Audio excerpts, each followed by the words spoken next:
Hey guys, it's Ostomonday. Woohoo!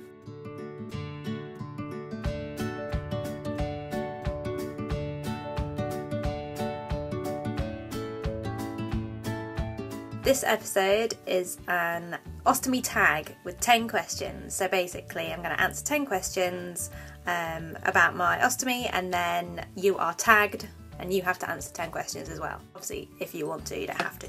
Here is the first question. Question number 1, why do you have an ostomy? I have an ostomy because I have Crohn's disease and it tried to eat my large intestine. Basically, I ended up being so ill and having such severe Crohn's disease that it ended up making a hole in my large intestine, and obviously things were going the wrong way. So in order to kind of save not only my life but also my colon, they had to do an ileostomy. They had to take certain bits out of my large intestine, the really damaged bits that were just beyond repair, and it's basically to kind of give my colon a rest. Number 2, what type of ostomy do you have? Ileostomy, which is the small intestine, and I also have a mucus fistula, which is basically because I still have bits of large intestine kind of randomly in there. Because everyone's colon produces mucus, mine included, because it's a living organ, it needs to have a way of getting the mucus out, and because it's not connected, it's kind of like just stuck in random places, it's not connected the whole way, it needs an outlet for that mucus, and that is the reason why I have 2 stomas, one for just my general waste, and then another one for just the mucus. So lovely, but meh, what are you gonna do? Number 3, does your stoma have a name? Yes, they both have names. My ileostomy is Stan the stoma, and my mucus fistula is Colin the colon. Number 4, what is your favourite ostomy-friendly food? That's a tricky one. Obviously things that are easy to digest, so soup, obviously we want. Things like cheese on toast is always a good staple, especially if you're just recovering, because it's quite easy to digest, plus it's cheese on toast, you know. You can't go wrong with cheese on toast. So yeah, sort of low fibre, usually high carb for me, gotta be honest. I am slowly introducing more and more fibrous food, but not too fibrous, because I will struggle to digest it. There's just no chance. One thing I did think I couldn't eat, and I actually can, is pineapple. So I'm actually really pleased that I can have pineapple. It's one of my favourite fruits. So yeah, some people do struggle with pineapple, but for me it's fine. So if you're really craving it and you know, you're kind of too scared to try it, just try the tiniest amount, you know, small portions, and you never know, you might be like me and you can just eat like pretty much a whole pineapple. I'm awful. Seriously, I need to cut down on pineapple. What is your favourite ostomy friendly outfit? Leggings and a dress. Number 6, can you play sports? If so, what sport do you play? Well, I don't really play sports as such. I'm currently, as you're most likely aware, doing turbo fire at the minute. Before that I was doing Zumba, which is one of those kind of like, it's not a lot of straining, it's obviously fun, and I had no problems at all doing Zumba with an ostomy. Same with turbo fire. I was kind of nervous at first because I thought the core work would be lots of sit-ups and everything, but actually it's not, and a lot of it is standing, so it's not even straining sitting up, you know, like a sit-up would be. And obviously with stuff like turbo fire or any kind of workout, there are bits that you can just not do, you know, you could just have a rest, or you know, fast forward that bit if it's a DVD. So it's like there's certain bits that I can't do still, but a lot of it I'm surprised that I can do. So like, you know, people who've done turbo fire, or if you've seen the adverts, it's not exactly a low intensity kind of thing. You can put in as much effort as you want to, and I've had no problems with doing that with an ostomy. So don't let anything hold you back. You know, I hear about people going cycling and hiking and swimming and rock climbing and even playing like American football or rugby or football or just, you know, soccer, football. It doesn't have to stop you from doing what you want to do. So don't let it. Number 7, thing you hate the most about having an ostomy. I miss popcorn. I miss popcorn and mushrooms. Popcorn, mushrooms, sweet corn. Basically, it's the food. It's the food that I can't eat. That's the only thing I miss. Every now and then, especially at the beginning, I felt quite upset about the idea that, oh, I'm never going to wear that again, or I'm never going to be able to, like, you know, well, I was not even wearing a bikini, because I could wear a bikini, you know, but I don't know, I struggled a little bit at the beginning with clothes, and the body image of it all. But once I found something that worked, it was like, oh, what am I worrying about?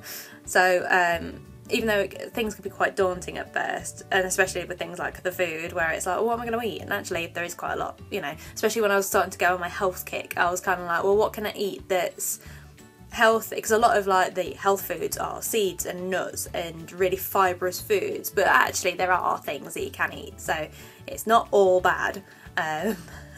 But yeah, I think one of the things I do hate, things that I dislike the most about having an ostomy is just the fact that I miss certain things that I had before, but I don't know, being well again kind of makes up for it. The thing you love the most about having an ostomy? Well, being alive is always a good thing, yay! And I don't know, kind of getting my life back. I feel much more confident. I think because I've had to go through something so embarrassing, traumatic, scary, let's be honest, I was terrified. It's made me so much stronger. It's made me more confident. It's made me a bit more outgoing, and it's made me strive for stuff that I probably wouldn't have done before.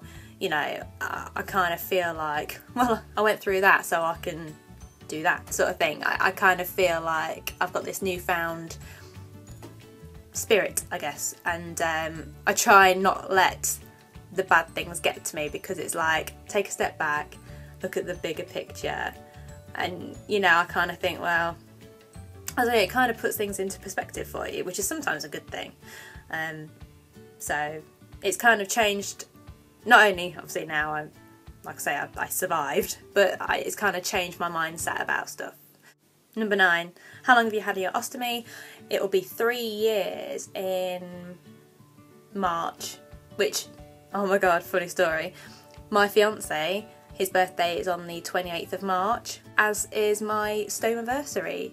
I had my ostomy operation on his 25th birthday. This was before we got back together again.